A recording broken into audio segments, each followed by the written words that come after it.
जय माता दी। इस बार 2025 में चैत्र नवरात्रे का आरंभ रविवार से हो रहा है। इस साल चैत्र नवरात्रे में माता रानी माँ दुर्गा हाथी पर सवार होकर आ रही है और हाथी पर ही प्रस्थान करेगी, जो कि एक शुभ संकेत माना जाता है।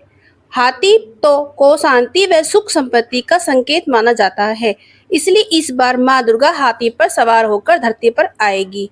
इस बार पूजा करने का शुभ मुहूर्त है। पहला मुहूर्त है 6 बजे से लेकर 10:30 बजे तक है और दूसरा मुहूर्त 12:01 से लेकर 12:50 तक दूसरा मुहूर्त स्थापना कर सकते हैं।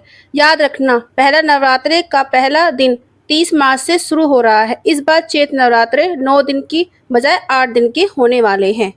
की स्थापना कैसे करें, जानिए। कलश की स्थापना करने के लिए आपको जरूरत होगी कलश की। अब कलश आपके पास मिट्टी का है या तांबे का है या पीतल का हो, आपके पास जो भी कलश हो आप उस कलश का इस्तेमाल कर सकते हैं। ये जरूरी नहीं है कि आप मिट्टी का ही कलश इस्तेमाल करें या तांबे का ही करें या पीतल का, आपके पास जो भी हो आप उसका इस्तेमाल कलश स्थापना में कर सकते हैं। मैंने यहाँ तांबे का कलश लिया है। पहले हम स्वास्तिक बनाएंगे, फिर उसके कंठ पर मौली को बांध देंगे। पहले कलश में गंगा जल डालेंगे, फिर उसको जल से पूरा कंठ तक भर लेंगे। कलश में 5 चीजें जरूर डालें।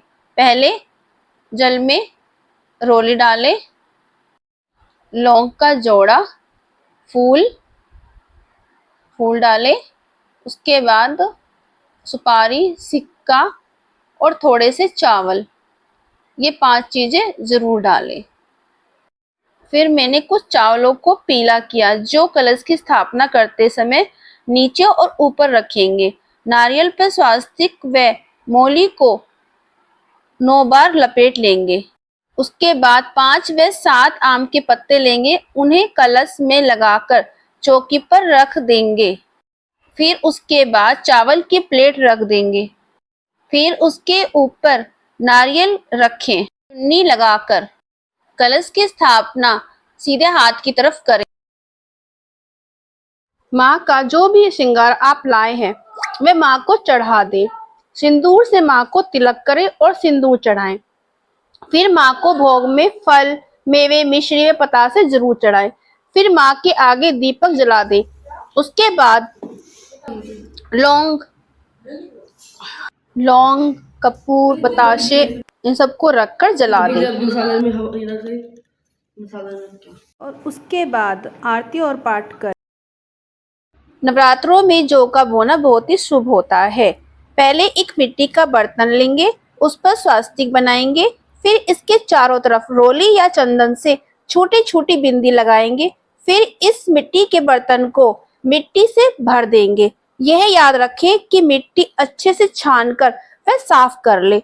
मैंने यहाँ पर पहले ही मिट्टी को छानकर, अब जौ को मिट्टी से चारों तरफ अच्छे से फैला देंगे ताकि अच्छे से हो पाए।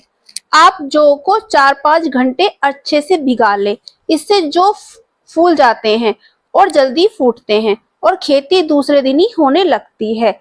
जौ में पानी थोड़ा ही डालें ताकि मिट्टी कीचड़ सी ना हो, क्योंकि ज्यादा पानी डालने से जौ खराब हो जाते हैं। मिट्टी के ऊपर ज्वार डालकर मिट्टी की हल्की हल्की परत डालकर फिर पानी डाल दे और उसको प्लेट से ढक कर रख दे और गंगा जल जरूर डालें। आपके जो अच्छे होंगे। प्लेट से ढककर कलश के पास ही रख दें।